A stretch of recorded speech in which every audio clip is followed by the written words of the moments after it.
Let's get drunk at the director's garage. Let's get drunk at the director's garage. It don't matter wherever you are. Let's all get drunk at the director's garage.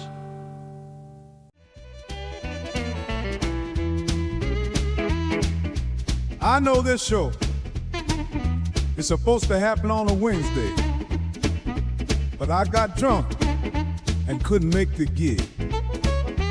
So I packed up my headphones and I headed out the door. And here we are today. Time to get this show started.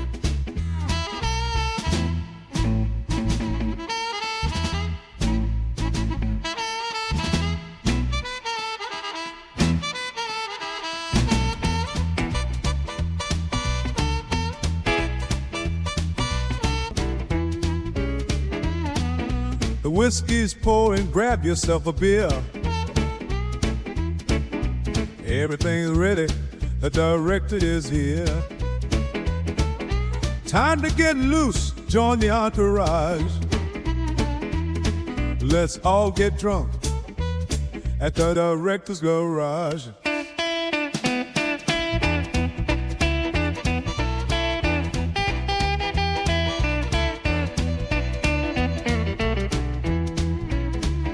Let's get drunk at the director's garage. Let's get drunk at the director's garage. It don't matter wherever you are. All get drunk at the director's garage. It's been too long. Oh, I got too much light on me, I think. All the things, fellas. Oh, let's pull that down. Hey everybody, welcome to the January 1st edition of the Hump Day Happy Hour Hangout.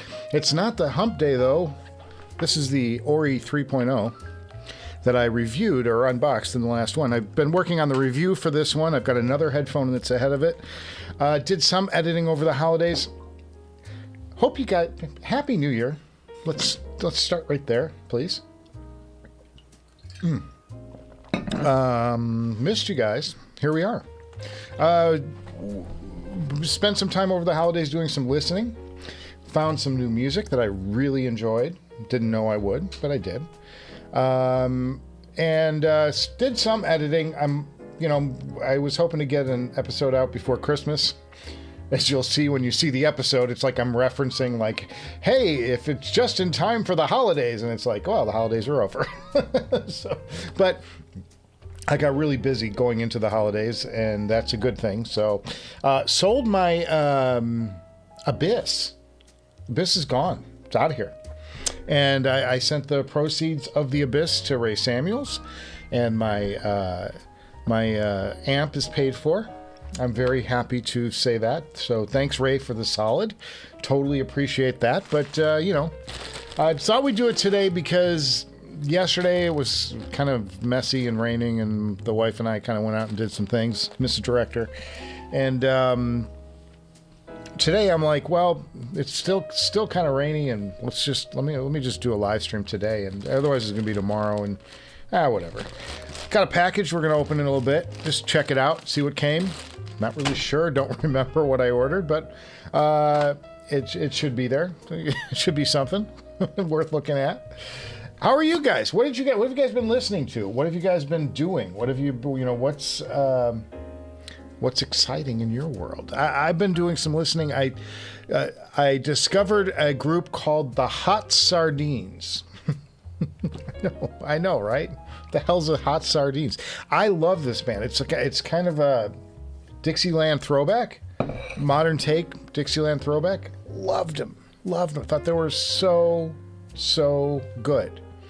Was very impressed. So that was, I love them.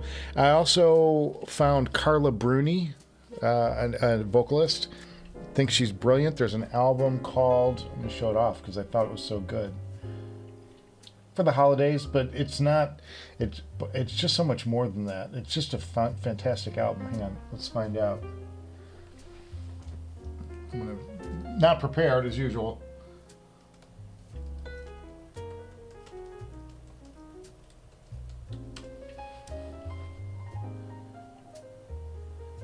So here's the record. I'm gonna go to it. MacBook. It's this. Oh, great! Nice, small, tiny ass record. Just tells you nothing. The album is Noel, Noel, Noel, and Carla Bruni is the singer, and it's on Verve Records. This was released in 2011, but it is beyond gorgeous, and there's a lot of foreign language singing in it, and it is gorgeous. Maybe I can find a better album cover so you can check it out. I can't show the videos because that's going to give us a copyright strike, but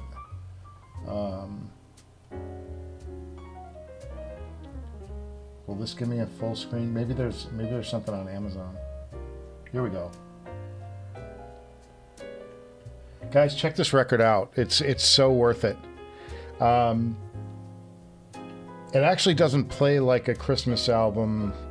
It does kind of, I guess, but check this out. This is so worth your investment in time. It's beautiful. It's stunning. Fell in love with this record over the holidays. And then the other one is an album. Now, these guys probably, I don't think they have any physical records. I think that they're like so obscure. Let's go to oh, I can't do this, never mind.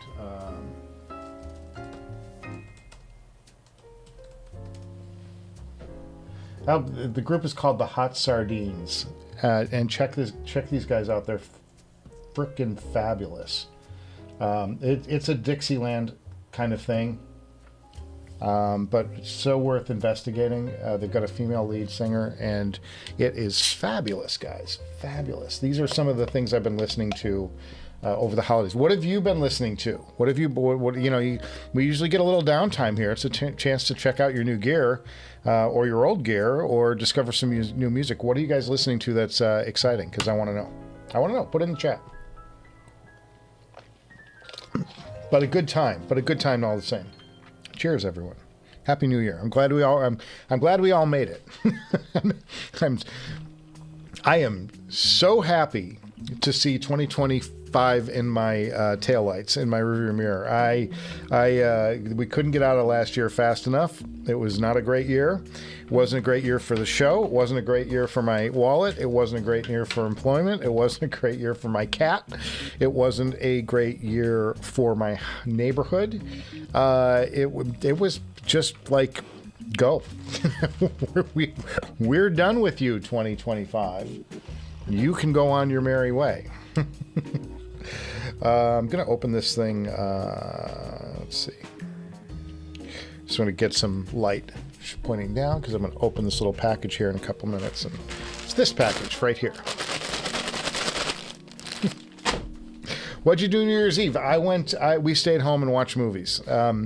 As one of the perks, one of the few perks to being a director, even if you're out of work, is the film companies want you to vote for their films in what is called the DGA Awards, the Directors Guild of America Awards. And they give away awards every January to people who get voted in. So all the studios send me every movie that they've released and every movie that's still in theaters. So that was sort of what I did. We watched all these screeners. We watched every movie. Fantastic stuff. And the best one was a movie called I think it's called Aubrey's Children. It's outstanding film about oncology and just fantastic. It was absolutely blew my mind away. I thought it was great, fantastic, emotional, but still amazing, and all the things. That was great. So that would be my recommendation. And then yeah, I just leave it at that because there were a lot of bad movies out there too. A lot of stuff that was terrible. The other thing I did is I had a shit ton of dental work done in the last week, and I've got more coming in January. It's going to be dental It's going to be dental for the first month of 2025. I'm finally getting like teeth looked, you know, doing stuff that I've been putting off forever because I don't think there's a man on the planet that likes going to the dentist. And I'm one of them. But you know, suck it up, Buttercup, and I'm heading in for that. So that'll be good too. Get all my teeth fixed.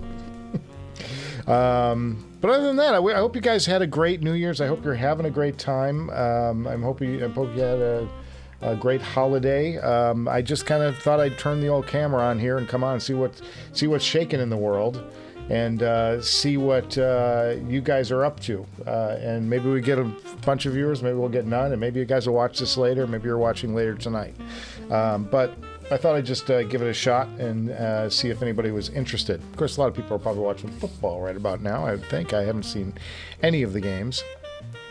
I'm an NFL guy. I'm not a college guy, boys. I'm like, I can watch the pros, but I don't have much interest in college football, partially because I went to a small school.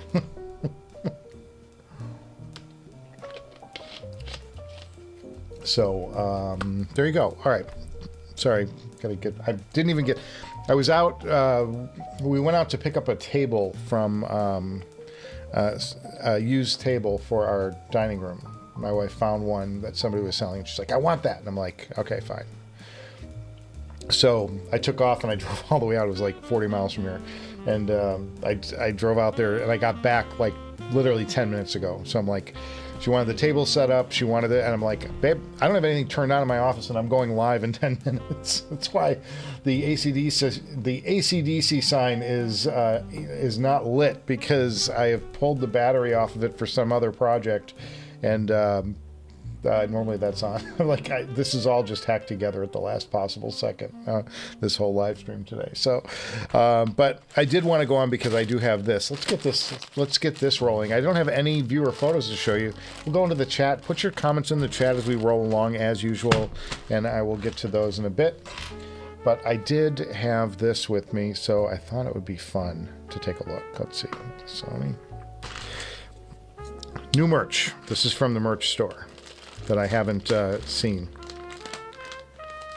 But I don't remember exactly what I ordered, but I think I know what it is. One of those things. You know, sometimes you just don't. Like, oh, I'll order a bunch of this stuff, and then it's gone for weeks, and you don't know what it is. Oh, here we go. This is it. This is the new merch. The new merch is here. Wow. Well, let's see what this is. It's... Woof. Oh, these are nice. Nice t-shirt. So here. You're not listening. And it's got a Director's Garage logo on the sleeve. And then on the back of it, it's got Music is Life. This is fabulous. I love this. I love this. Let's go back to the... This is fun. You're going to see this on the air in a few weeks. Maybe I should have one that says "You're not watching." But I like that. I like the little garage logo, the DG logo on the side here. This is kind of neat. That's nifty. That's a nice little touch. See that? It's pretty cool. And then on the back, just music. It's all about the music, boys. This will be fun. This is coming soon. This is coming soon. Let's see the other one. I think this is the Sespara one, which I thought was even funny.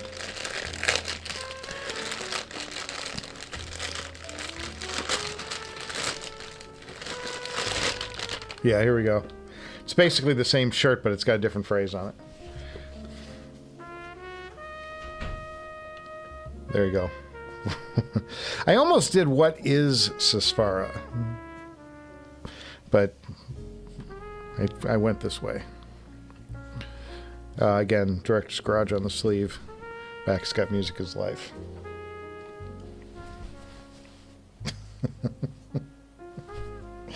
This is what happens when you stay awake late at night.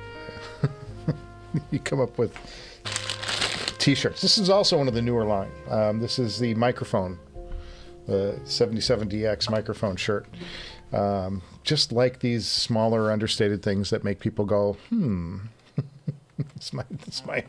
That's my personality, boys. That's my personality. Okay, so that was that. We got 2 new T-shirts in the house. This is fun. I like this.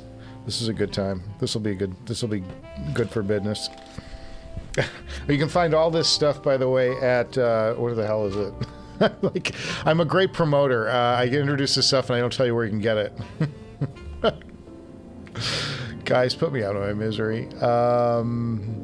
Here, this is the address right here. Okay. directorsgarage.com/store. directorsgarage.com/store. We'll get you these T-shirts. You're not listening. Too fun. All right, fellas. That was a good time.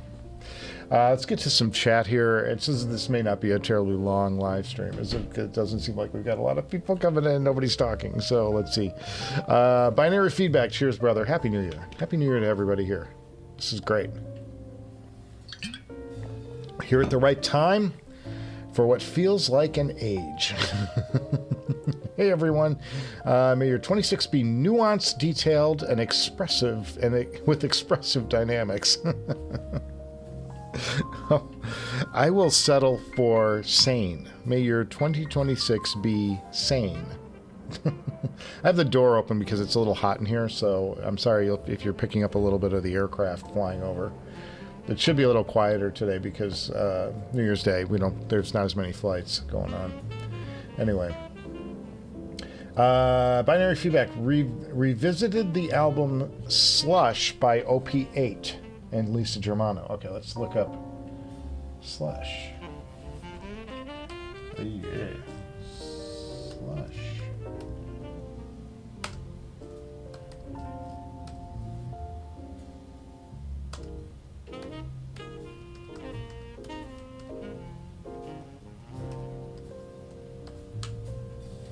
Oh, here it is. This is great. Show it to you.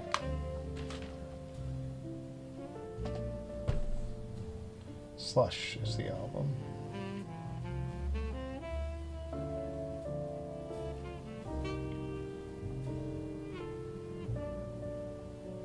Why doesn't Wiki give you like big, huge album covers? Would they not think that that would be valuable? 1997 album by OP8, formed by Lisa Germano. Mainstream jazz-inflected songwriting. Ooh, sexy. I like it. I like it. I'm going to have to check this one out. Put this one in the list. That's great. It's images, so you can get a full screen of this.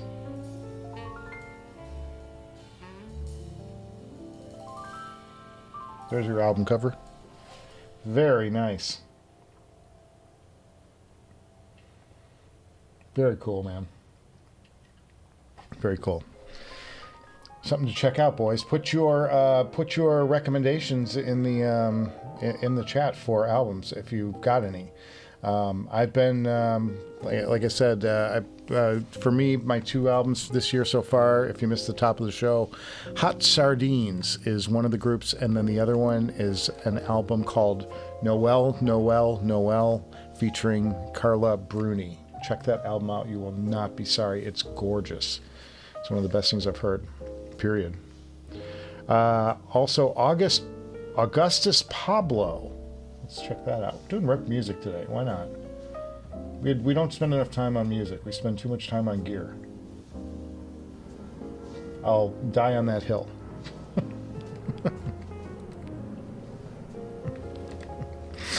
Oh, guys. What a day. Here. What are we looking for? King Tubby's. Oh, no. Augustus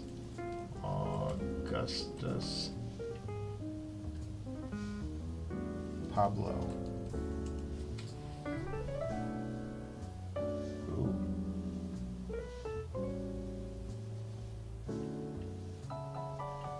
Oh, images.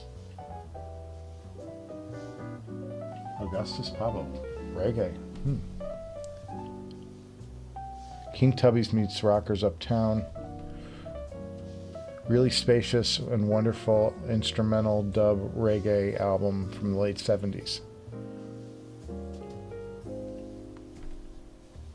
I'm guessing that's this one. I'm not going to say that the guy looks stoned, but the guy looks stoned.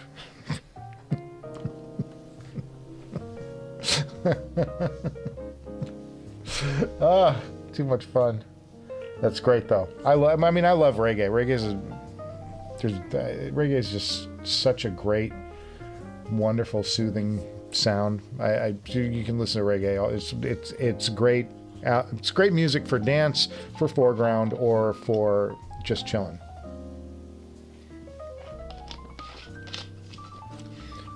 Happy New Year from Belgium, Gem Hater says. Well, cheers, my brother. We love making international connections.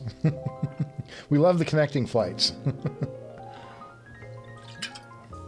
What kind of employment are you looking for, or have you found it? Well, I was looking for more entertainment and directing work, and it's starting to flow. It's been a rough year since I was laid off after 23 years as a director, and kind of got humbled there because the entire industry collapsed at the same time out here in Hollywood, and it's been a little bit rough, to say the least. I had a few gigs off and on over the last year, but around July of 2025, after 8 months or 9 months of beating my head into a wall, getting resumes out, because when you do resumes, fellas, it's not just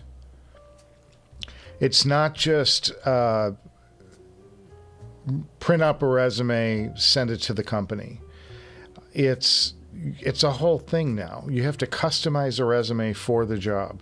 You have to craft a cover letter that'll get past the AI sniffer this is a whole thing. And then, because I'm really trying to get these jobs, I'm tapping my network of people to tap into their company if they know somebody to push me forward. And I went through 9 months of this without even getting much of a phone call. And it just gets so frustrating from my end. So in July, I just decided that we're going to change tactics, and I'm not going to spend my hours of my day filling out resumes, trying to make contacts, pursuing people within the company. I decided that I was going to open my own business, and I was going to do everything externally and just kind of go it on my own. So I started with doing just real estate photography, and that's showing promise, but it's undeveloped. I would say it's in its early development stage. It's not taking off yet. I would say it's ready to go because I've got the technique down and everything looks great. But the execution of the marketing and getting clients is not quite perfected yet. I'm getting gigs, but they're few and far between.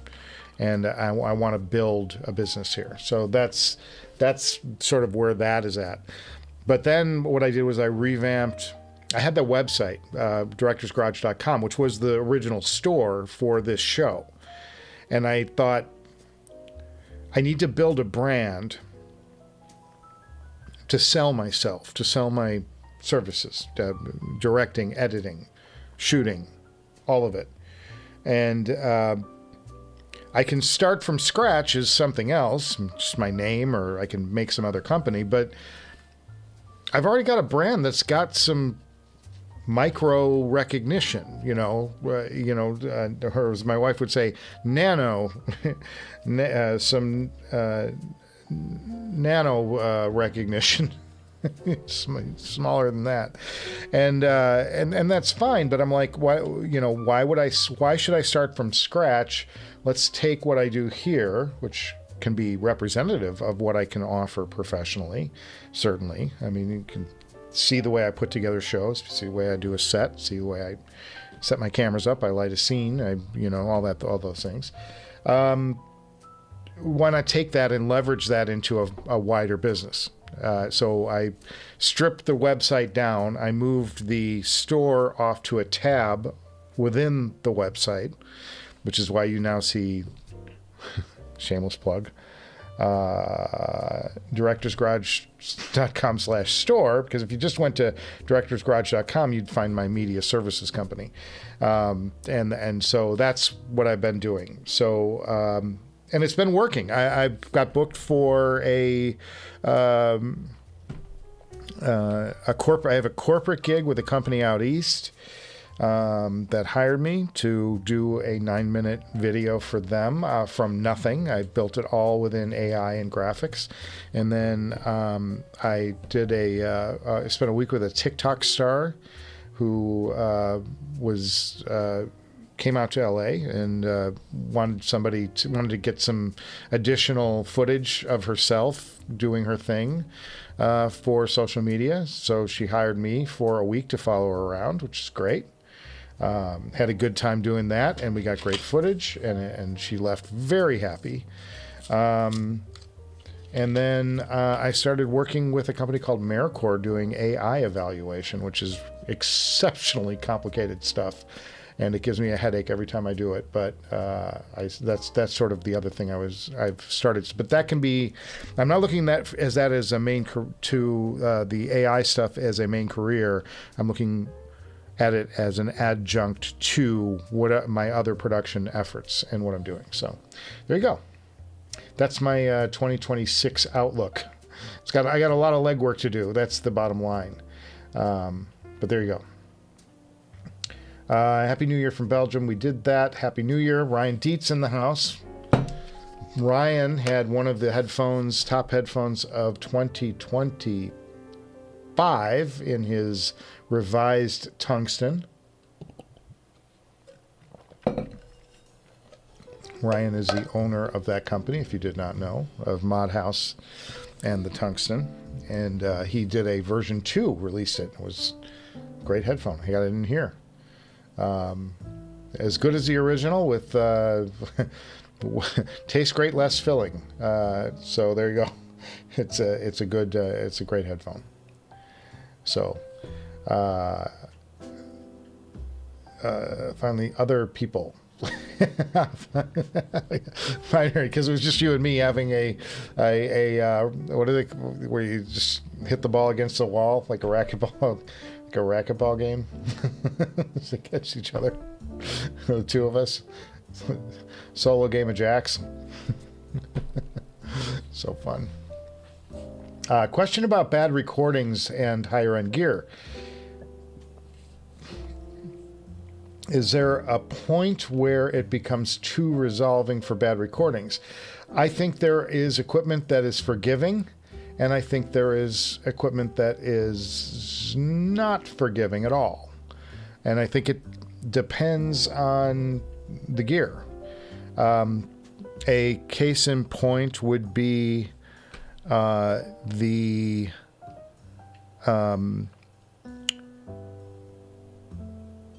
Imanis from RAL. Not a forgiving headphone. If you feed it bad stuff, it will give you bad things. It will show you every damn flaw you can come up with. It's just terrible. So hyper detailed, so exacting. Yeah, it's brutal. Then you got a headphone like this one, like the Ori, or even more so. Do I have the atrium out? I do.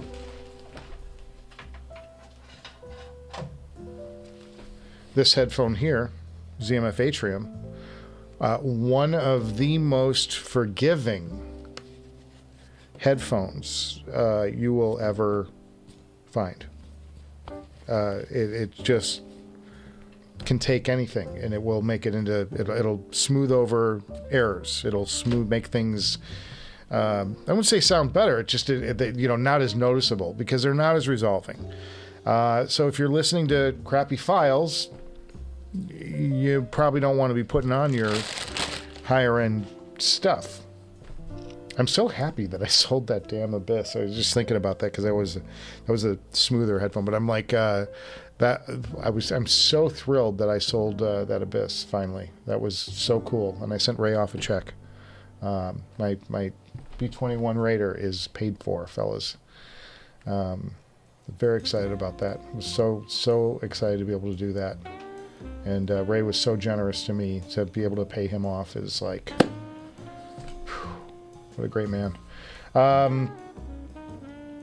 So yeah, there are DACs and amps and all these things that are more forgiving. Tubes tend to be a little more forgiving than solid state stuff, which is more exacting and precise. This DAC will tear. It's a DCS Lena. It's going to show you everything that's wrong with your file. So you better have forgiving headphones if you've got garbage. But there are other ways. You know, you can do other signal paths that will bypass that.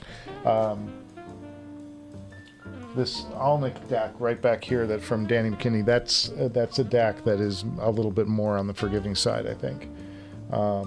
It's not as like hyper detailed. So you'll probably get, you know, it's also a $10,000, $11,000 DAC. So, yeah. So I think it does. There are packages that are too resolving for bad tracks, and I might include the Sesfara in that.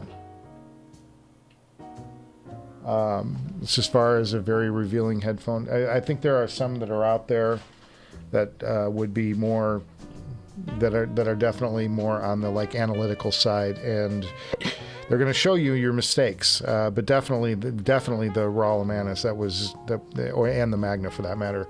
Those ribbons are so fast. ESETs, another one, like the X9000. It's going to show you everything that's wrong with your file.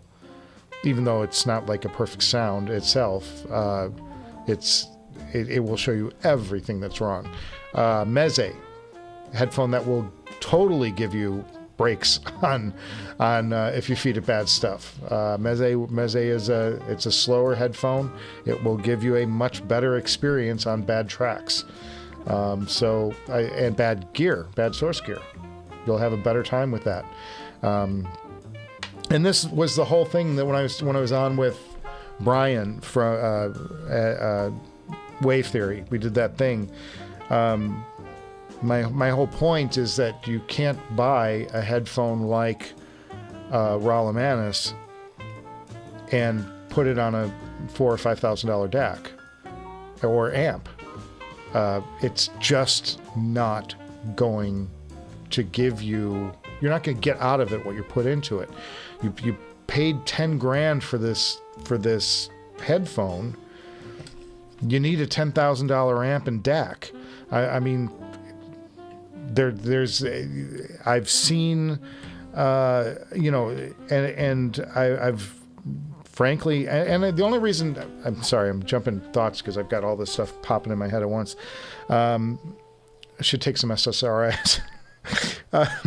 But the reason that I say this is that I listened to the Amanus on my own at shows. I heard it at CanJam, and I heard it on 2 different amps, 3 different amps, and 4 different amps. Like over the course of 2 years, and I thought it was nice. It was not $10,000 nice. Honestly, it really was. I was like, it's good, but it's got a specific sound. It sounds nice, not great. And I'm like, for 10 grand, I would much rather have a Sesfara and a really powerful amp and like all that. And then I got it into review. And I started playing around with it, and I started moving it around to different amps, and I started changing voltages into that headphone. And what I discovered was the better, cleaner power, the more juice you fed it, the more low impedance juice you fed it, the better that headphone got. And if you're feeding it, I don't know, like 5 watts out of a typical amp, which is a pretty good amount of wattage, it doesn't care. It's like you're not going to drive that. It'll make sound. It'll make sound, but it's not going to give you what the ribbons can do. It wasn't until I moved it to a crazy powerful amp in the KSE-1500 and the Samuels amp, the B21 Raider, which is like 18 to 20 watts of power, I think, and run it on high gain. Even on low gain on the Samuels, it wasn't that impressive. So when I kicked in the high gain, it was like, oh, this headphone has balls. It's got deep, robust bass that goes way into the sub and gives you the feels. And I'm like, it was like a night and day difference moving that headphone to a $10,000, that's $12,500 amp. And there's a reason that I tell people to, I say it's a good amp. I'm like, he's only making 20 of these things. He's only made 20 of them. He's not making any more. So I'm like, it's when you find a great amplifier that works with something like that, I'm like, yeah, you got, but you got to have that level. The other amp that people rave about with the, and I haven't heard it, I've said this before, with the Imanis is you've got to have, is the Riviera AIC-10, which is a powerhouse of an amp, another powerhouse of an amp from a very good company. And I've heard people rave about it. I haven't heard it myself. I've only heard this amp and that Alnick tube amp, 300B amp. Sounds very good on that.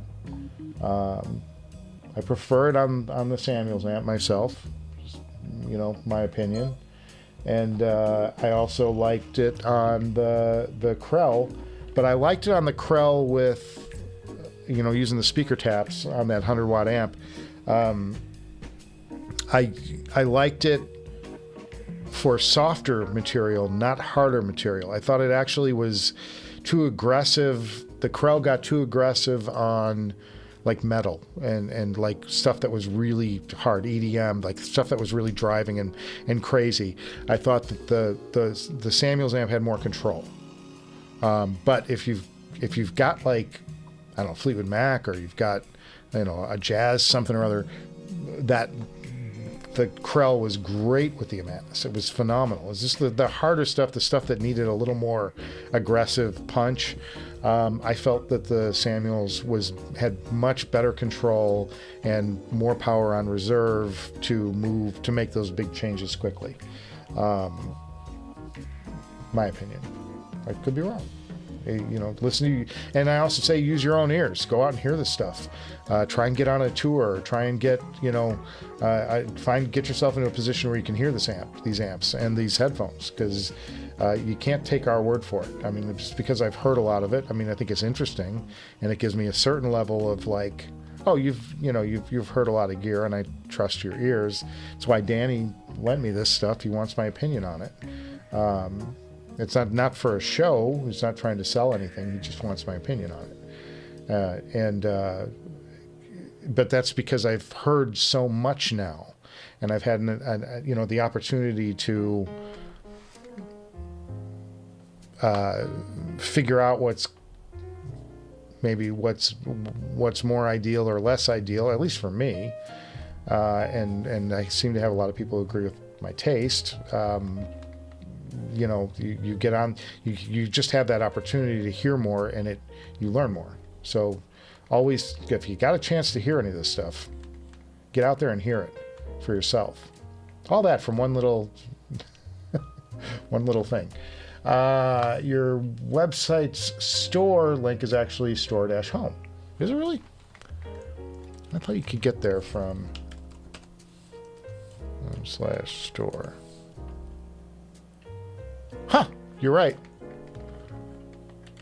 You know, I had a guy do some. I'll alter that. I'll make it store. I'm not gonna change my. I won't change my. What do you call it? I won't change the advertising for it. I'm going to change the link and make sure the link matches up. I'm sorry about that. I had somebody do something called website optimization.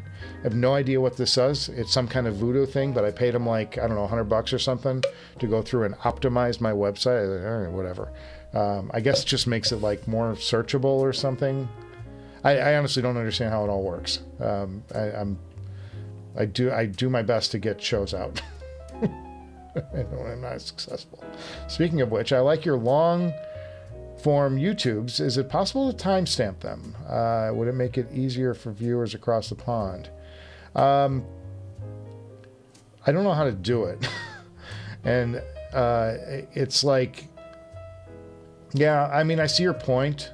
I'd love to, but someday maybe somebody can go through and do that. Like, I'll have somebody to do that for me. I just, you know, like, most of the time these shows are coming together at the very last second. Like, I'm down to the minute, and the best I can do is worry about the thumbnail, because they tell me this damn thumbnail is like the most important thing. It's more important than anything else you do. And my thumbnails suck as it is. And so I've had people like try and get me to use them, pay them to do my thumbnails. And I'm like, I mean, frankly, I guess I just don't care enough or whatever. But, man, by the time I get these shows out, I'm exhausted. I just want to go to bed.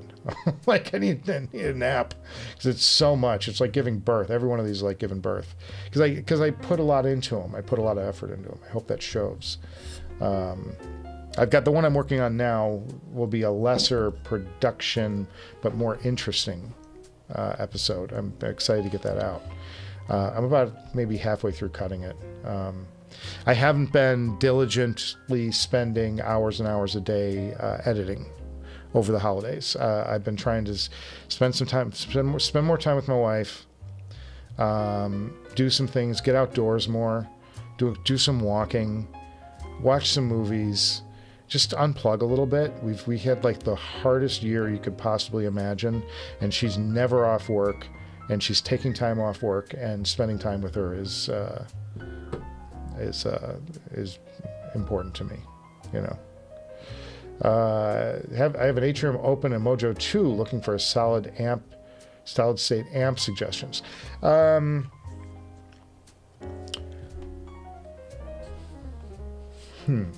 Atrium Open. That is, you know, this headphone, the Atrium Open, is so versatile. It will scale with you. This is one of the best headphones on the planet. I mean this with all my heart. This is one of the best headphones you can buy. Period. It's also the prettiest headphone you can buy. On top of it, it's certainly one of the best sounding headphones you can buy. And the good news is that it's a forgiving headphone that will scale with whatever you feed into it. So you have a Mojo 2, which is, you know, it's decent, but it's, you know, let's face it, it's a more bottom entry level DAC.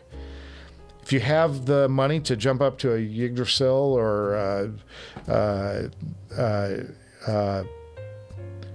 I'm trying to think of anything else that would be up there in that play. Hollow audio, you know, and there's so many great DACs. Wanla from Ferrum. If you jump up to that, this headphone will scale with that jump, with that move. It's good. It's good for that. If you are looking at an amplifier for it, you can get the simple Homage from ZMF, and it will drive that headphone wonderfully. Or you can jump up to the Aegis from ZMF, which is a really beautiful, stunning tube amp. Or you can go up. Up to any height you want to go. You can buy a Woo tube amp. You can buy anything from Shit. Will drive it wonderfully. But the best part about this headphone is that anything will drive it. And it sounds good. I guess the best thing about it is it's comfortable, it's beautiful, and it's easy to drive. The tuning on this is chef's kiss. The one thing I would point out is that this headphone was less impressive to me out of the gate. It wasn't until I went to this suede pad. Let's see if I can show it to you. Sorry, all my t-shirts, my custom t-shirts are in.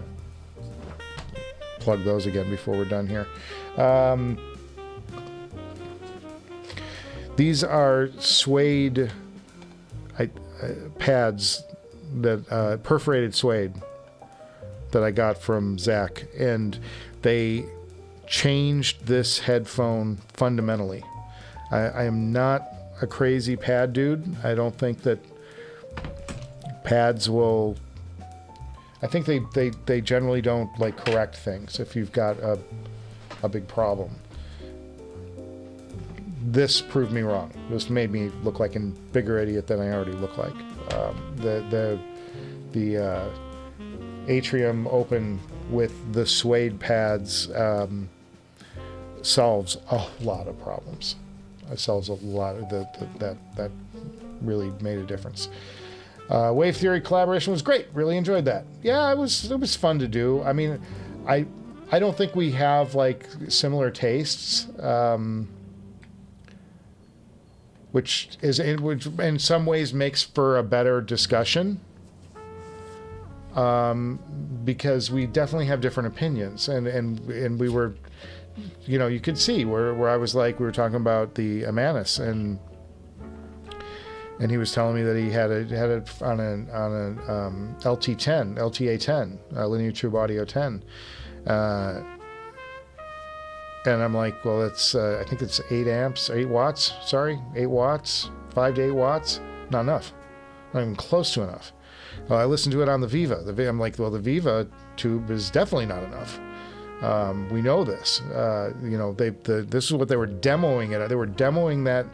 And it wasn't Danny from Rawl. It was another company he was working with, that, and maybe even Viva themselves. But the Viva tube amp is, even though it looks huge and massive, and it's got those big, massive tubes in it that are beautiful, and you just want to take that thing home and look at it like a Ferrari in the garage. When you look at the numbers on that amp, it's nowhere near enough to drive an Amanus, and at least really driving a Amanus. There's a difference between making sound and making great sound, and you need wattage and low impedance wattage for that headphone to sing. A ton of it, and gain. Just push the gain. That headphone, the more gain you give, everything works better on that amp the more you push at it, or that headphone, the more you push at it. So we had a fundamental disagreement there, and it was like, sorry you didn't like it, but you also didn't hear it, as good as it can sound. And I have no problem if anybody doesn't like something. That's by all means, we all have different tastes, and that's the best part of this hobby. But I'm like, please do yourself the favor and check that amp out, or check that headphone out. Sorry, there's a really loud noise outside. I couldn't tell if it was a plane or if it was a car. It's crazy. Or maybe it was a combination of the two. But strange happenings outside. I'm wondering if there's a flyover for... Oh, the Rose Bowl. They're doing... there's military flyovers. That's what's going on. So I'm within like 10 miles of the Rose Bowl, so we're in the flight path. So military jets are going over the Rose Bowl right now. And they pass over my house to do it. I'm like, what is all that noise out there? Too fun, fellas. So yeah, Waythrough and I we don't like, but I respect him, and he was fun, and he's a knowledgeable dude, and smarter than I am. So I'm like, you know, although we don't agree, we have different ears. My ear is more probably professionally, I would say, trained in that I've been so adjacent to the recording industry, the music industry, and then the audiophile industry second, whereas a lot of other folks who do this kind of YouTube-y thing are more on the consumer end of it and the you know, the user of that stuff. So it's like I kind of I've had my feet in both ends. At various times I've had my feet in both ends of the pond, you know, the deep end and the shallow end. So it's like it's a different thing. It's just a different perspective. It's why I have a different perspective than a lot of other people. That's why I'm really picky about music. I'm so picky about masterings, and so like I don't know if it was in this last episode. I got an episode either coming up or it was in the past that I did the Talking Heads Remain in Light. And I may have cut this part out. I may have cut this out now that I'm thinking about it. But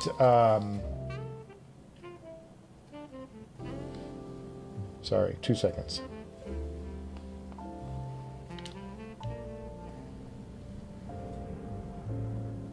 Oh, that was my neighbor going, "What's going on out there?" A stealth bomber, B-2 stealth bomber just flew over. That's what all that noise was. You can hear it. You can still hear it. Yeah, B-2, not very stealthy. If you're wondering what that loud noise was, that was a B-2 stealth bomber that just went overhead.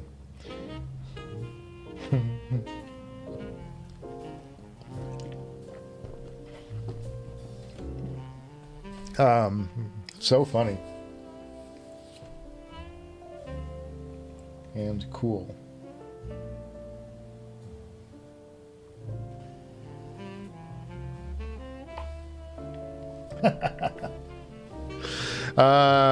So anyway, yeah, so we have different perspectives. We all have different perspectives. Sorry, Spells, I just got distracted by something my neighbor sent me. I don't have a B-21 Raider yet. I don't think that's in production, but I do have a B-2. Which might be another amp from Ray. You never know. Maybe that's the next one he does. AMTs are even faster. Head uses them in 3 models. Amazing percussion tracks. He got himself a Headphone 2 GT this week. Different but enjoyable. Yeah, I was less of a fan of that driver. That's that corrugated driver that they use. It's jagged. I don't know. I didn't get as much out of that. I don't want to spend some time with them. I don't want to be judgmental. And by all means, if you enjoy something, God's sakes, enjoy it. Don't listen to my stupid ass.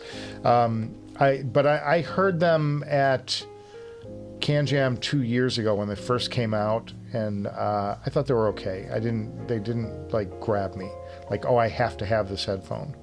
I love headphones that grab me and go, I gotta have it. And I didn't have that experience with the Amanus, and I didn't have that experience with and I may have just, you know, my ears could have been plugged. I could have had a headache. It could have been the end of the day. Could have been a lot of things. Could have been a bad source. But it didn't grab me and say, you know, this is the real deal. The Sisfara Unveiled grabbed me. I thought it was a great headphone the first time I heard it at a show. Most of the HiFiman stuff is pretty good right out of the gate.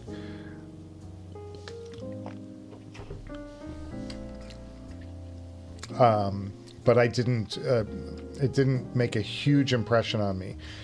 I'd love to get them in, though. If I spend enough time with them and pair them up with some different amps, I probably could get them sounding pretty good, or to my taste anyway. And I've been learning a lot more about what I like in the last year than I've really refined my and been able to better pinpoint my taste. And my taste is a darker sound. I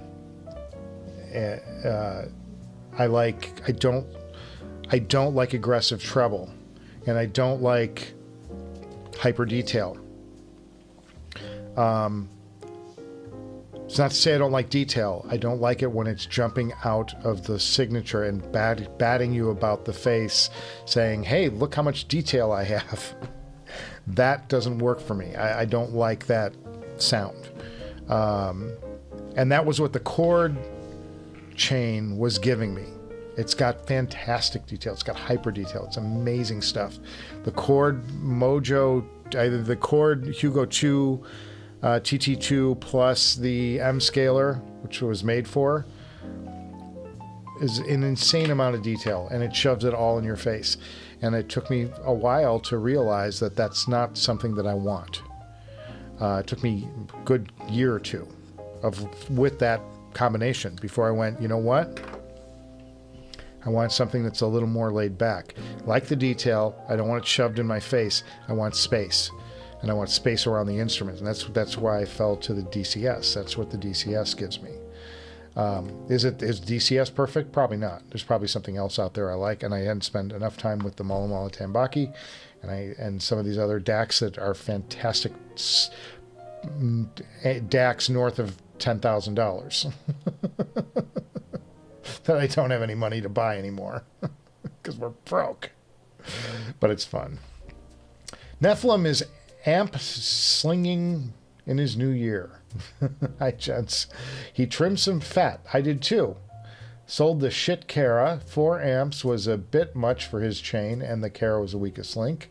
Nothing against the amp. Had to go. I sold Nephilim. I sold my Abyss 1266 TC package with the room stand, the cable, and the headphone and the wooden boxes and all that. Like the headphone, like the combination. May buy another one in the future. I'll never get that stupid stand back, which I loved. I should have sold it without the stand, but I didn't. But it took me forever to sell the thing, but it's gone now. And the money is sent to Ray Samuels. So I paid for my amp, my B21. It's paid for. It's done. So happy. So happy. There's nothing against the Abyss. I just think I've had it for so long. It's better, and I wasn't listening to it enough. It's time to pass it off to somebody who would get more out of it. And it's really the same thing with the Carbon 2. I'm putting the Carbon 2 up because it's still a relatively hot new headphone, and I don't see myself listening to it that much. I would rather get money out of it than have it sit in a box under my... I have quite a few headphones that are guilty of that. So I'm going to be listing stuff and trying to thin the herd a little bit and maybe focus more of my chain where I want it to be. I don't think I'll take money out of the garage, but I have no problem shifting priorities and selling one thing to buy something else. But I mean, fundamentally, I'm pretty freaking happy with the sound. The headphone that's coming in the next episode is on my short list. The Amanis is certainly a short list thing, but it's so far out of my range right now, given our financial situation, I can't do it. I would love nothing more than to have an Amanis to put on this Ray Samuels amp full time. Danny never sent me the Amanis. Damn it, Danny. But the but I do the next headphone I review that's going to be in the next episode is killer, and I desperately want one, and it's not going to break the bank. So I've just got to sell some stuff to buy some stuff, and we'll be fine. It's gonna be a good episode. It's gonna be an interesting episode. Less production intense and more like focusing on the sound, because it really did blow me away that way. And I'm like, when I have something that interesting, I'm like, I don't need the others. I don't need all the effects and stuff. Let's just kind of punch through this thing, and it's interesting. All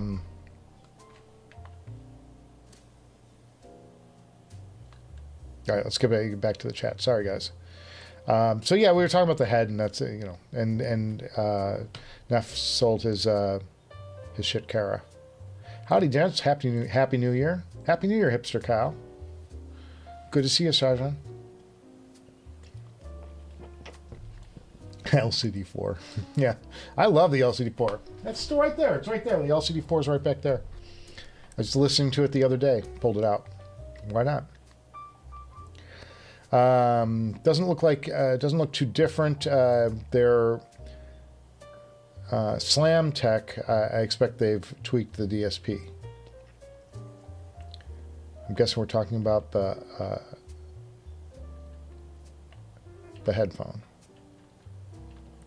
Michael, gotta say the Airzetech audio, Airzetech audio. You did this to me on purpose. That's not even a headphone. That headphone doesn't exist. Is really good. That headphone grabbed me when he was at a show. Detail retrieval. That's not even a product. Sorry, guys. Nephilim just put a bunch of letters down to try and get me to say it. Nicholas. Let's see. Oh, ERZ. Jesus. This is a pile of consonants.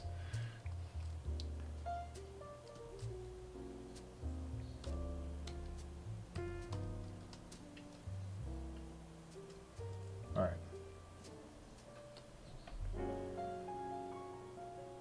Go into it. Stand by. Let's go to the MacBook. Here we go. There's a Titch audio. What am I looking for? Headphones. What the hell is that thing? The thing's massive. Can't be good.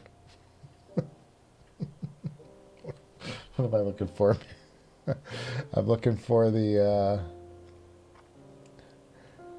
Cherubitus.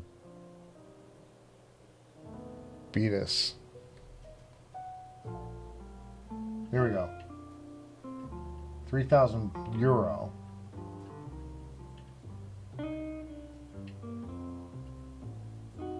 Didn't we do this like a couple weeks ago? I think we did this a couple weeks ago. This thing's really heavy, isn't it? It's a chunk of metal. How much does it weigh? Features. Whoop, technical. 740 grams.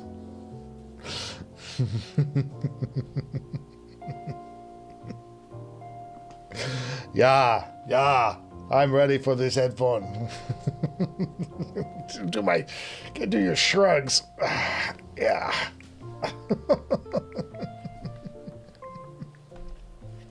740 grams. Goodness me.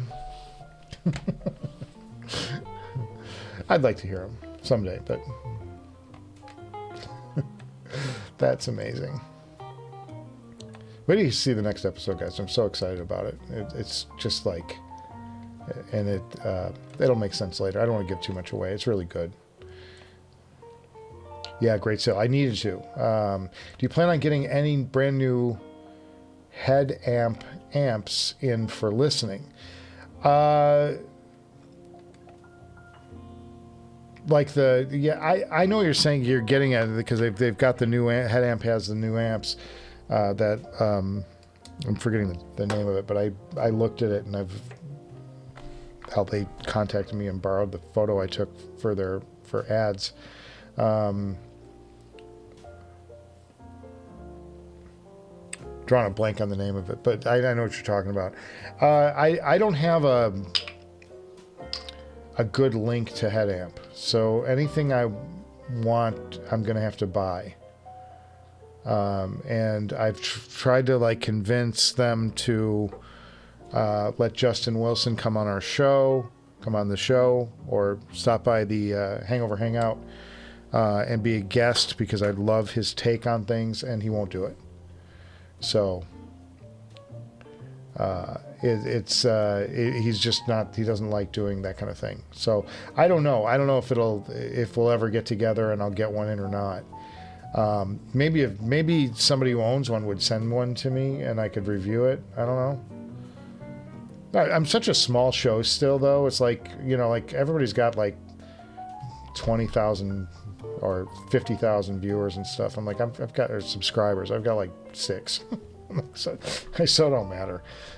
So I don't get like that choice. Like, oh, we got to get it to Michael, and see what he thinks of it.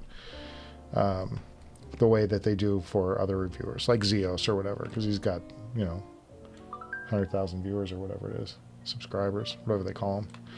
Michael, I got you. I think we both made some great changes. Yeah, well, I mean, mine was just like restructuring, and I wanted to get that debt off of my conscience. I don't like having debt about anything, and I didn't. At the same time, it was really a tough situation because Ray sent me this amp, the B21, and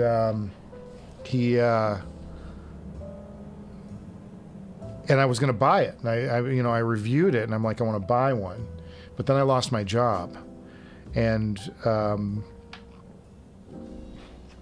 Ray said, well, I'm not going to have these forever, and I'm like, I know. But I said, I can't, I can't do something irresponsible. And he said, well, Michael, I know you want this, and I know you're, good for it. So I'm just going to send you one, and you pay me off as you can.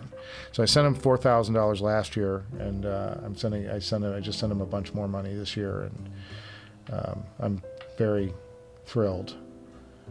Because it was rough. It was rough, fellas. And Ray took pity on me. So that was a hard part of, and I was so glad to let 2025 go, because I'm hoping that this new year is going to be so much better now that we have a plan and sort of a focus. Get the house sold. Let's move to Tennessee. Keep the business rolling. Do the remote stuff I can. Work out of Atlanta. Work out of Nashville. It's going to be great once we get this all settled. But we've got to, we just need to keep things rolling. So we need a better year. About the don't get put off by the weight. It's designed and distributed. You won't be bothered by it. You'll hardly even know it. Like these guys who have no neck.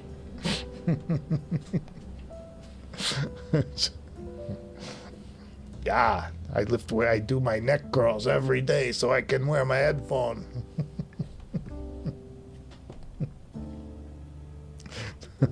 I'm messing with you. But the I mean, it's the LCD-4 is notoriously heavy. It's about 500 grams. It's 200 grams higher than that. I'm just messing with you, man. It's fun. On his 5th pair of headphones. By the way, send us photos if you've got them. Nicholas. On his 5th pair of headphones, maybe he should join the Headfi-holic Anonymous. Yeah, it all started so innocent with me. I had an HD-650, and then I bought an HD-800, and then I bought an HE-1000, and then I bought... yeah. Then I sold that, and what else did I buy? I bought a Verite from ZMF and a Focal Utopia and a Stellia, and then I did... I just like went... And I wound up, I've got, 3 electrostatics. One of them I'm going to sell, the Carbon 2. I've got, and I think I'm going to sell the 009S if somebody will buy it. I would sell that tomorrow. I just don't feel a need for it. I know what it sounds like now, and the 007 Mark I is more to my liking. It's a better headphone for me overall. Crazy. Oh, by the way, did you guys see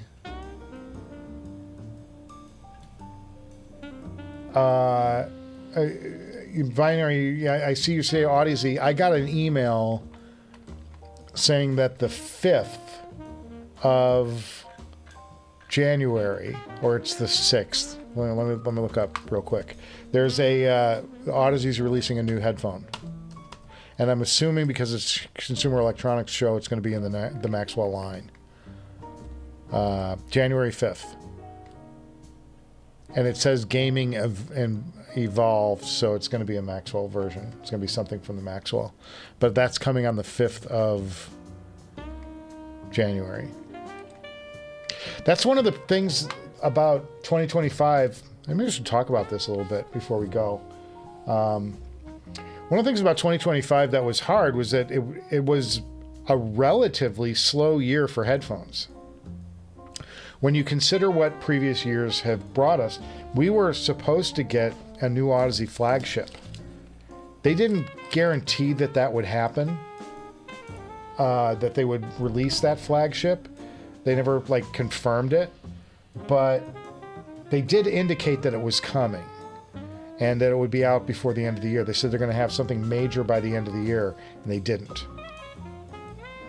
So something happened where they didn't quite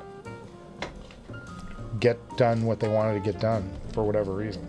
So there was talk, though, that there was going to be a new, the feeling was from the conversations I had, is that there was a new top-of-line headphone coming from Audeze last year. It didn't happen. We had the Sesfara update the year before, so the HiFiman didn't really move their line much. A couple of smaller, mid-tier headphones came out, and some unveiled, some additional unveiled models. But that really didn't happen. FoKal is long overdue. Well, I shouldn't say. FoKal hasn't done anything. I want to see FoKal release more product. I want to see them evolve the Stellia. Stellia is a mess. I don't like that headphone. I know they can do better. That's my point. I'm just die on that hill. No, the Stellia to me has problems, and I wish they would redo it.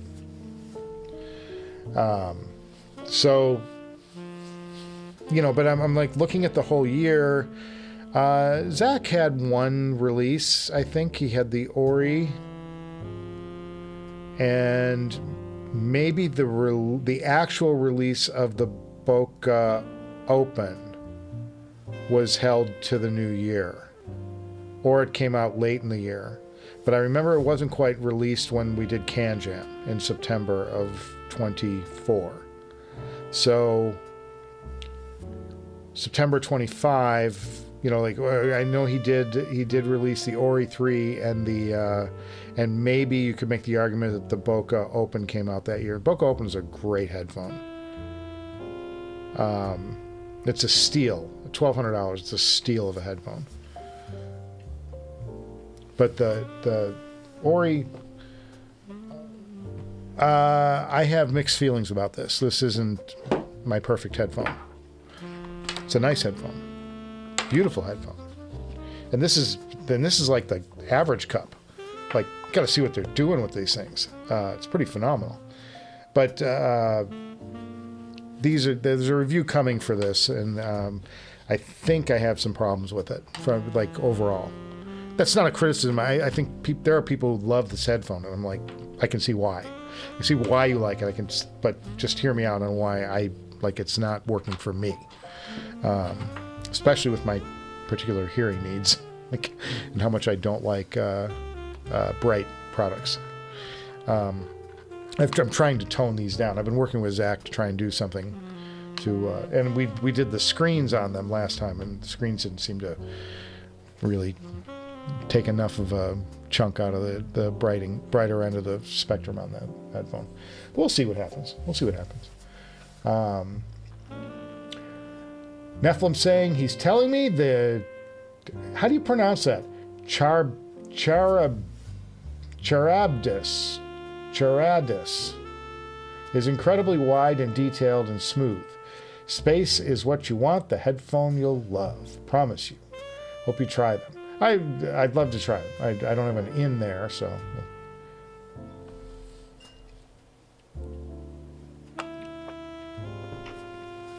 Might be your next headphone, says Nephilim.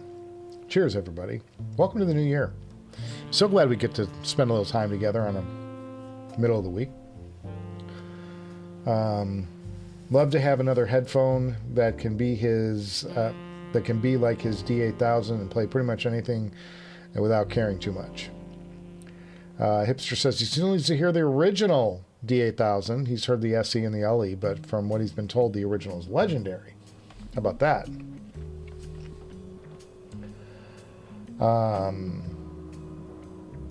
LCD-4 is 690. Isn't that high? All right, I'll give you a break. Nephilim, you win. There's no competition. There's no competition here. Heavyweights. I have that original LCD-4 back here. It probably weighs more than 690 because I have a different band on it. It's a heavier band.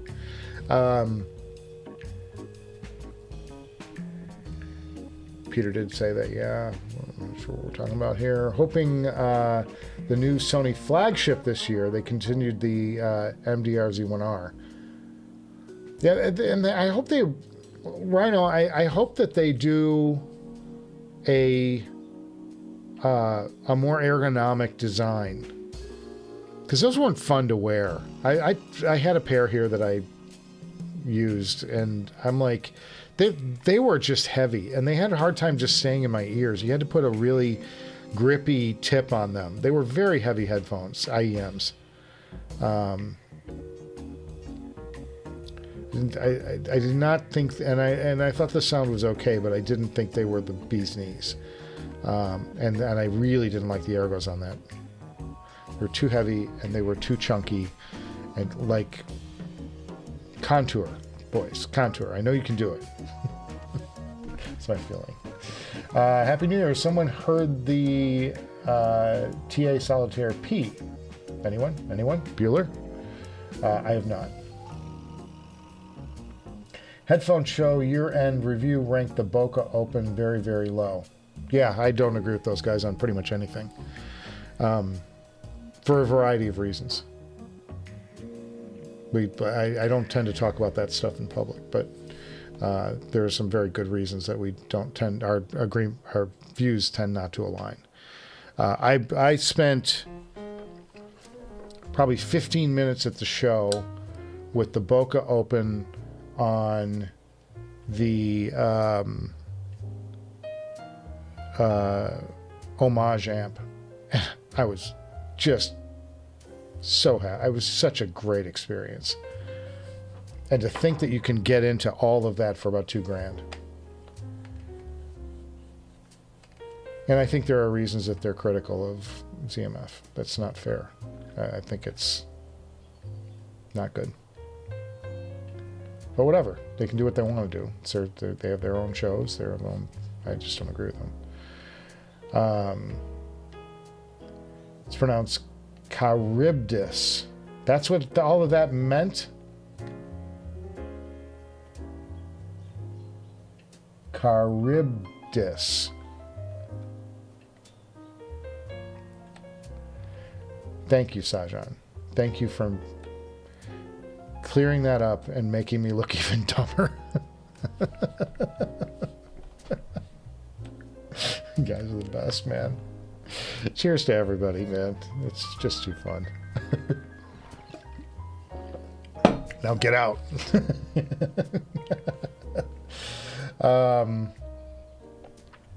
Take zero advice from the headphone show people. Yeah,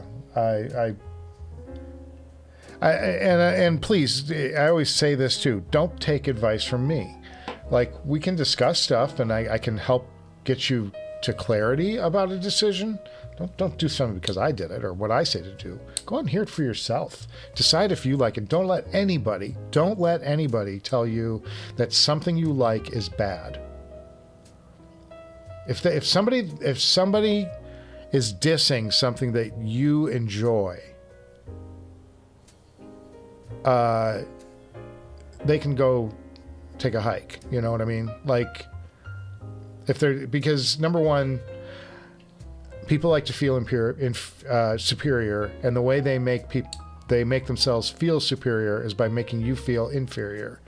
If I like something, I'll tell you I like it, and I'll tell you why I like it. And if I don't like something, I try to tell you who would like it, who may like it, because I'm not the end all be all. I have tastes, particular tastes, and just because I don't like something doesn't mean you won't. So I try to tell you who will like something.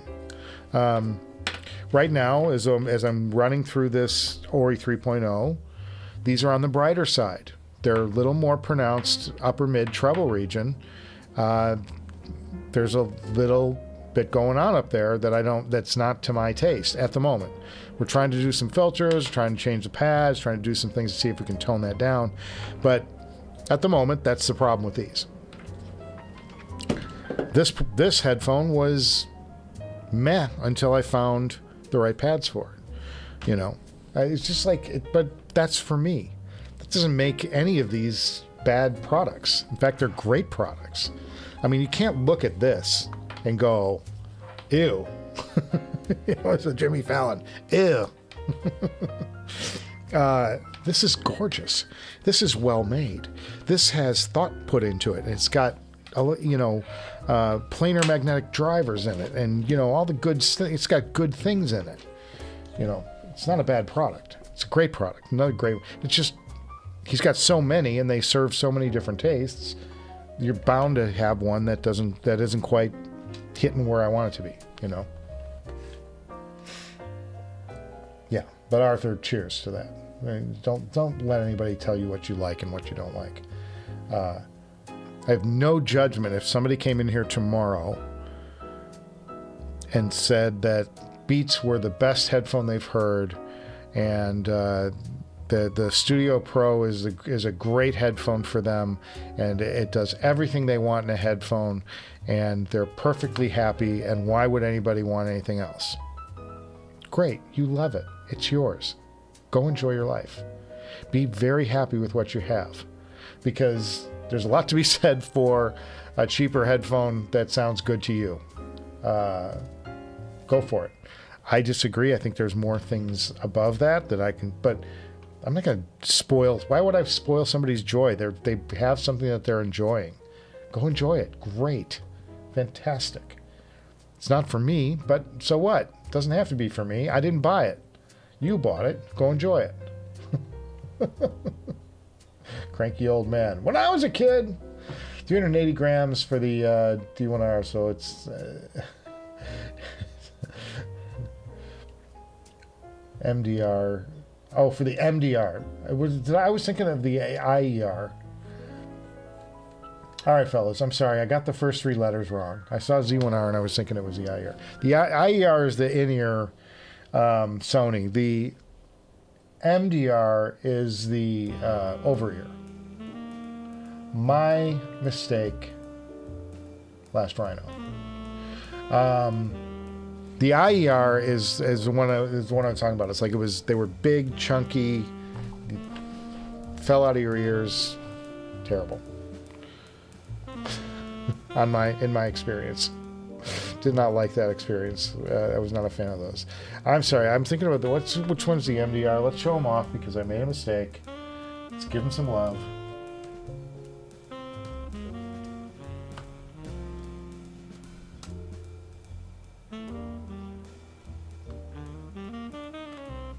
Can still buy them from Audio 46. They're probably out of their last stock order.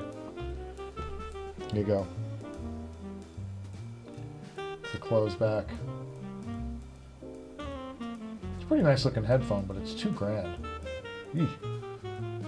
Is it worth $2,000, fellas?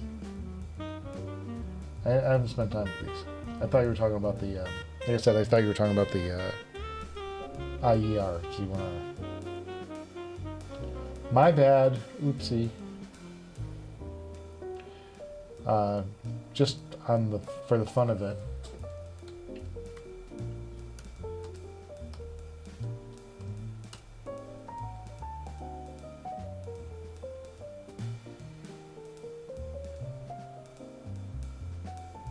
Here's your IER Z1R.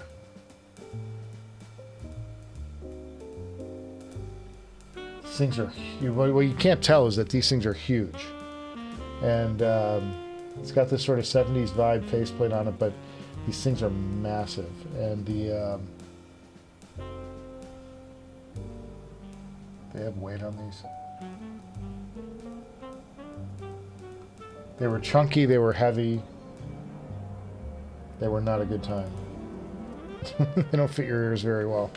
So I'm sorry about that. That was my mistake. I meant I was talking about the IER, not the MDR. And once again, that was wrong.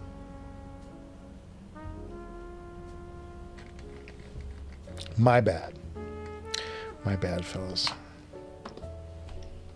I owe you some popcorn.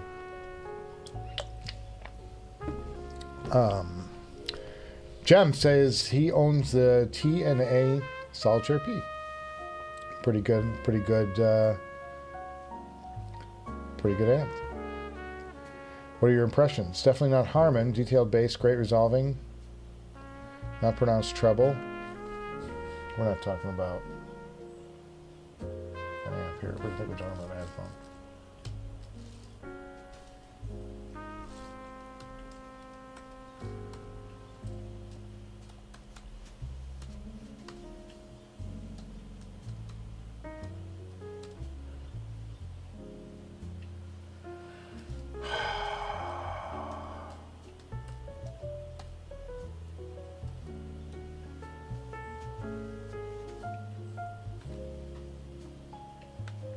My bad. Here we go. Yeah, it's the headphone from TNA.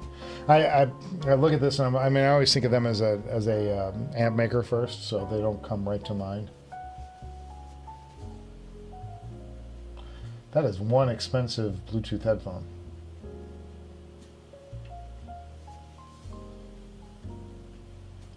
That was a good thing from 25 though. The Noble came out with their Apollo.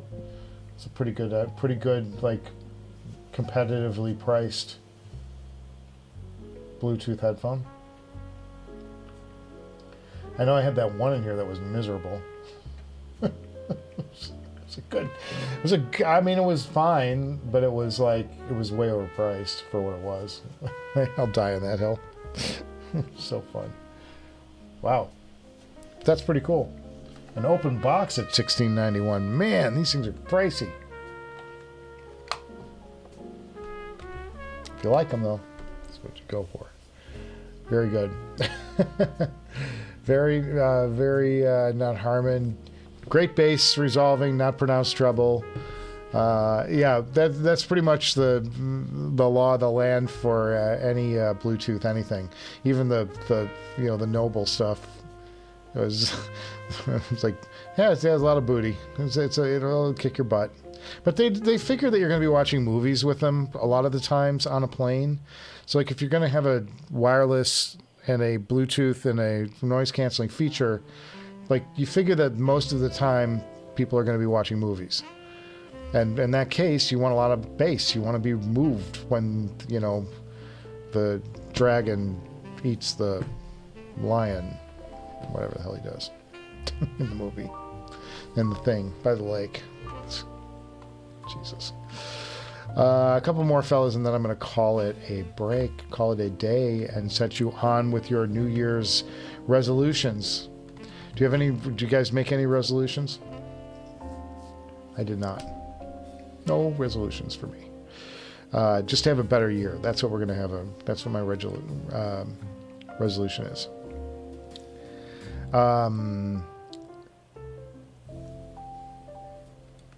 I'm going to check out those two names that I can't pronounce offline. And then I'm going to curse you as I have to read that every time I see it. Damn it. How do you say that again? Now that he's sold off most of his over-ear headphones, he's been thinking of getting into the IEM game.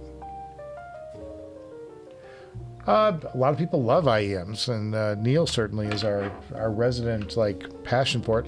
I like IEMs. I think it's great.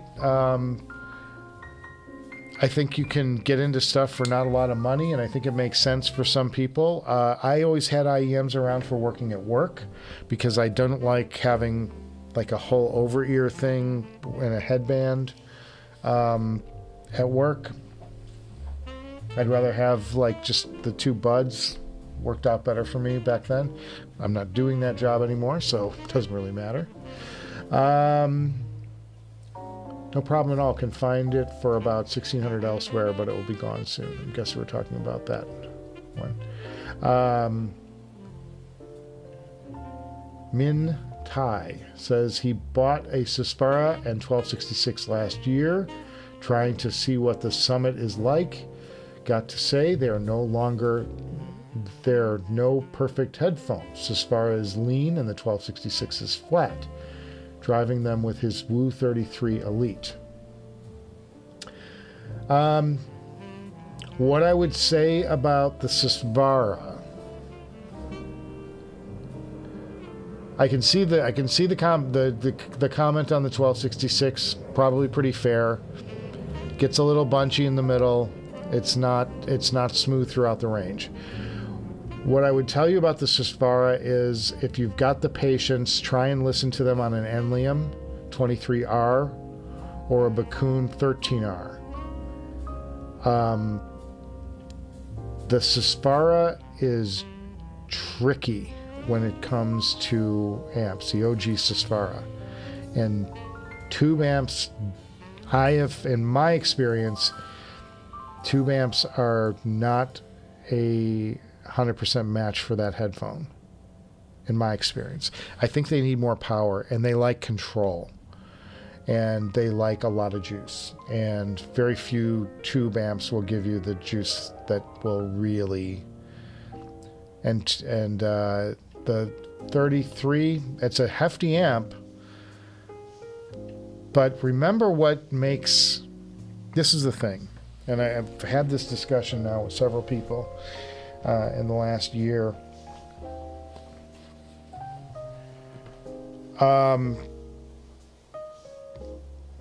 Capacitance makes a huge difference with headphones that are hard to drive.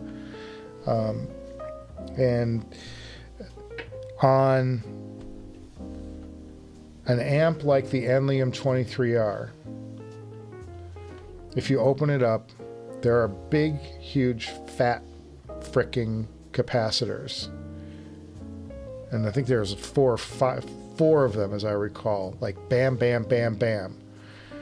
Capacitors are batteries, and they hold a charge until the circuit calls for it, and then it's capable of releasing a lot of energy at once, and then the battery refills.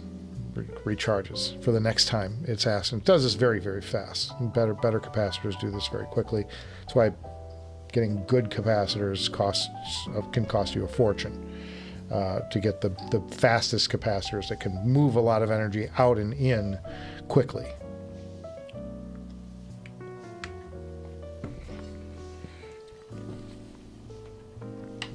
The headphones that do best with amps that have huge capacitors have a lot of capacitance, ability to store power, release that power quickly, and store it again. This thing has massive capacitors in it, this KSA. B21, huge capacitors. I opened it up, I flew a camera through it in a video a couple of episodes ago. Literally took my camera and flew it through it just to check out what's there. Massive capacitors, tons of them. It's what makes that amp special, I think. The Enlium has massive capacitors. The Bakun 13R, it's an OG. It's the old version of the Enlium 23R. Huge capacitors. And that is really what the Susvara responds to. It likes, and the reason is the membrane is so taut, it requires a lot of energy to get it to move, and a lot of energy at once to really get it to move and give you bass. I have heard the Susvara deliver amazing bass, but I've only heard it deliver amazing bass on about 3 or 4 amps. And among those are the B21 Raider, the KSA, the Enlium, and the Bakun. And I have tried amps that I thought would logically just make that headphone go bananas, and it wouldn't. They didn't have the, you know, like some head amp amplifiers. Not the current one. I haven't tried the current one. I can't remember the name of it. But like the OGs.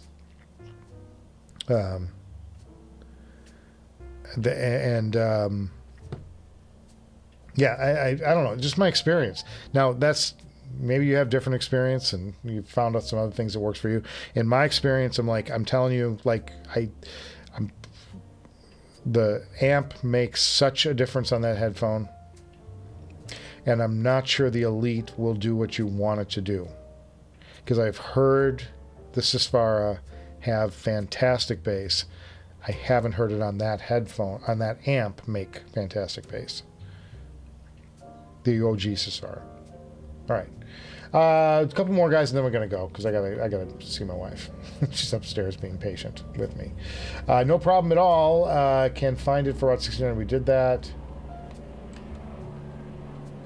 And there's nothing against the Woo 33. It's a fantastic amp. I'm just not sure that's the best amp for a Susvara. That's all I'm saying. And if you've heard other things and it's still not working for you, then the Susvara is probably not for you. It's fine. It doesn't have to be for everybody. But in my experience, you really need the Susvara like solid state amps, and they like amps with massive capacitors. Gem, you can pick a lot less than ideal fit for a unique but good sound signature. He sees very few reviews of those cans, but he's intrigued. Good. Humans have 5 basic senses. I listen to none of them. I have no sense. Damn it, Arthur. Why'd you have to point that out? I make no sense. I am no sense. I have no sense. All of them have different variances in each individual, which is why it is only the audio community that we think we hear the same. Yeah, we don't. We hear things, and we like things differently. We appreciate different things about different. But I like to. The best part about this is like sharing the music, man. It's like back to the top of the episode of this episode. I like sharing the music. It's great.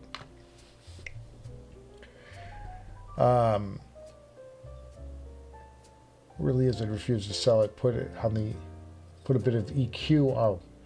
Wearing the MDR Z7 II right now. So nice for a relaxing section. Oh, it really is. He refused to sell it. Put a bit of EQ on it. He likes it nice. Weird Japanese tuning, though. Not reference at all. Just fun. I love a fun headphone. I don't think that's overlooked. Not worth the asking. Feel the same way about Meze. I can see that because Meze doesn't have the best technical headphone. They have the most comfortable headphone, and they have a headphone with it's got a winning sound to it. May not be worth their price. I don't know about TNA. I haven't heard. I can't verify that, but I see where you're coming from with the Meze. But damn, if it's not the best engineered headphone on the planet, as far as, and by far the most comfortable I've ever heard. He thinks you may be too generous to all the other niche hobbies. Go deep enough into any rabbit hole, and you'll find people at each other's throats over literally nothing. I will die on that hill, man. That's all right. Wired version, Solidaire P. Okay. Jill, interesting way you put that. I love you guys, man. You guys are the best. You just crack me up. I own the P, not the T, so the P is plainer. Ah, okay. Hello from hospice. Happy New Year. It was a good life. No regrets. Cheers, Neil. We're at the end of the run here. Hipster was talking about getting into IEM. So if you can make it, Sajan, if you can make it to our next Hangover Hangout, you can query the class about your top about our top IEMs that we favor.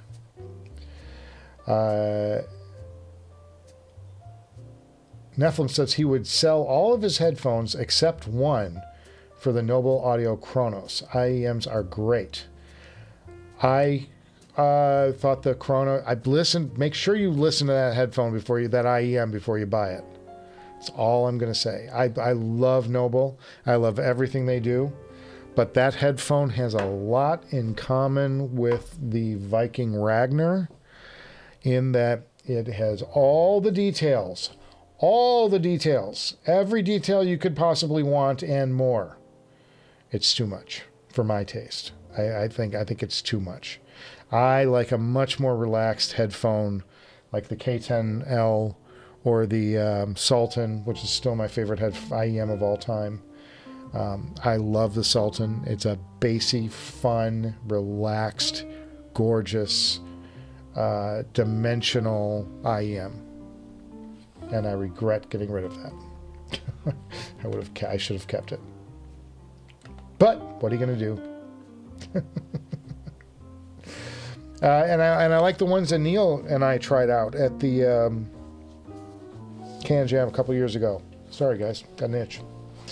Neil, you and I tried out the Macbeth from Forte Ears, and I thought that was a really good IEM. It sounded really nice.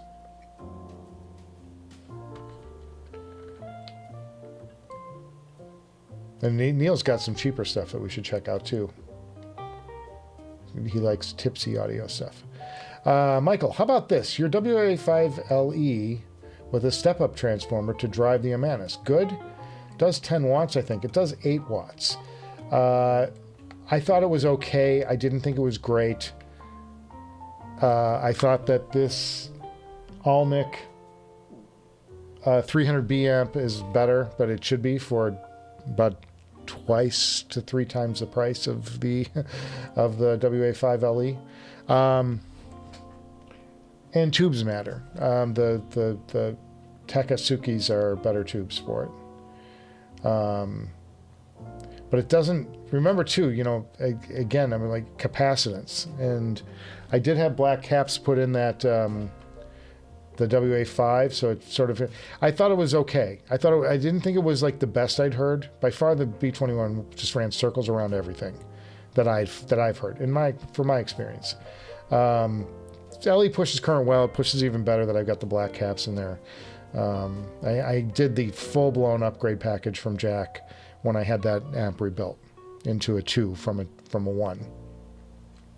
I had the original one, WA5LE, and then I got the version 2 upgrade, which I paid him, I want to say another $6,500 for, with all because he put all black caps in it and redid it. And then, of course, I think it was like, as soon as I took delivery on that amp, the revamped V2, I think they announced the WA33, and I went, no, why?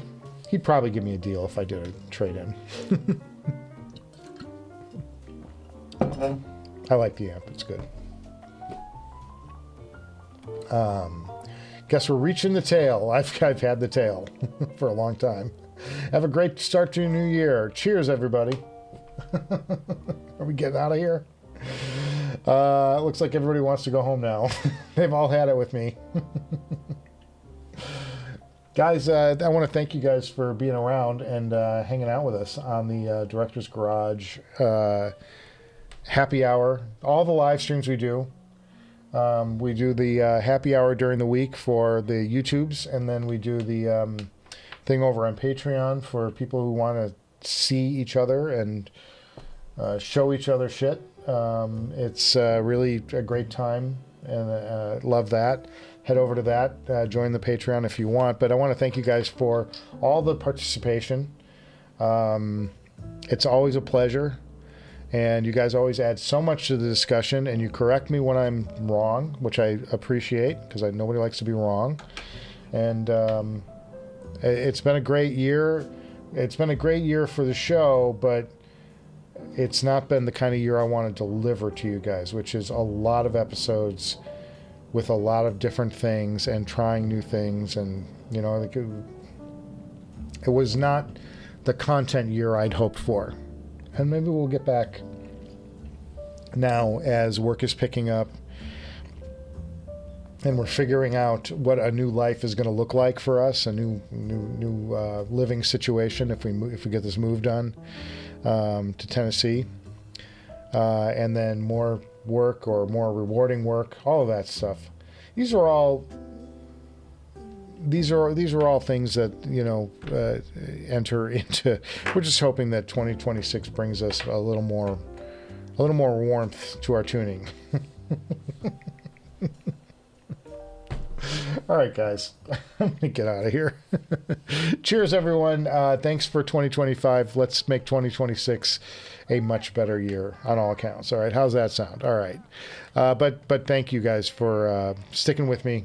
I mean, I know it's not been the easiest because I don't get episodes out as quickly as they have in the past and all that, but you know, we're doing our best. And like all things, you know, everything's a season.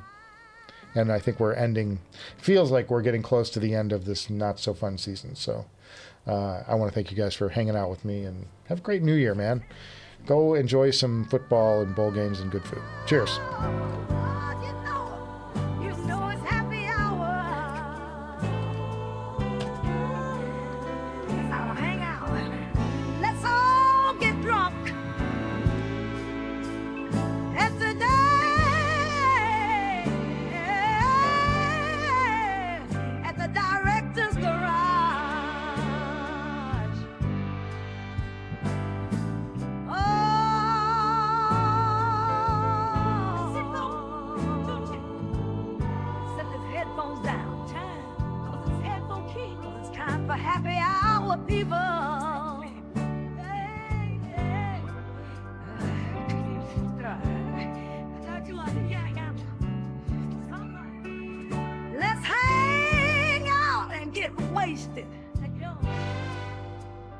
At the